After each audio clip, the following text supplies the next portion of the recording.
The city needs more of your money after thousands of job losses leave it financially in the lurch. Moraine is asking voters to approve an income tax hike on the May ballot. The city has been struggling since the GM plant went under. There is new hope, though, with the promise of 800 jobs when Chinese automotive glass manufacturer Fuyao takes over part of the property. But the city manager told me when I spoke with him at the time that city workers are the ones who have been shouldering most of the cutbacks so far. Jackie Sprague following up on the issue tonight. So, Jackie, what is the city now asking in return from the taxpayers?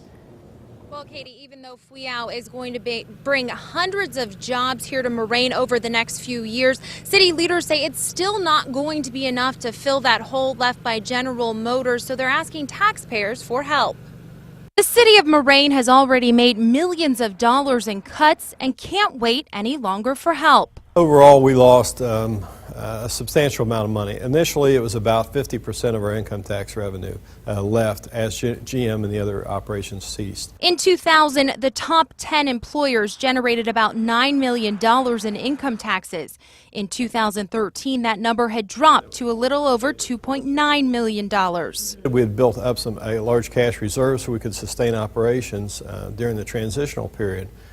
But we're replacing those thousands of jobs with hundreds of jobs. Fuyao is promising 800 jobs, which is great. We're delighted to have them coming to town, but that's replacing 7,000 that at one time worked at the GM plant. City Manager David Hicks says the city has already slashed its operating budget by 20%. We have reduced our staffing from around 157 authorized employees to, I think, 102 or 3 today.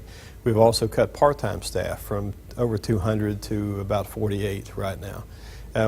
All the employees in the city accepted a pay cut in 2010, and that pay cut of 10% is still in place. In order to avoid more cuts, the city is putting a levy on the May 6th ballot. It would increase the current income tax from 2% to 2.5% for 5.5 years. It's expected to generate about $1.8 million a year. What happens if this does not pass? Oh, it'll pass. We're confident it will pass. Of course, we've considered the other option, but we feel pretty confident that the public is supportive of this.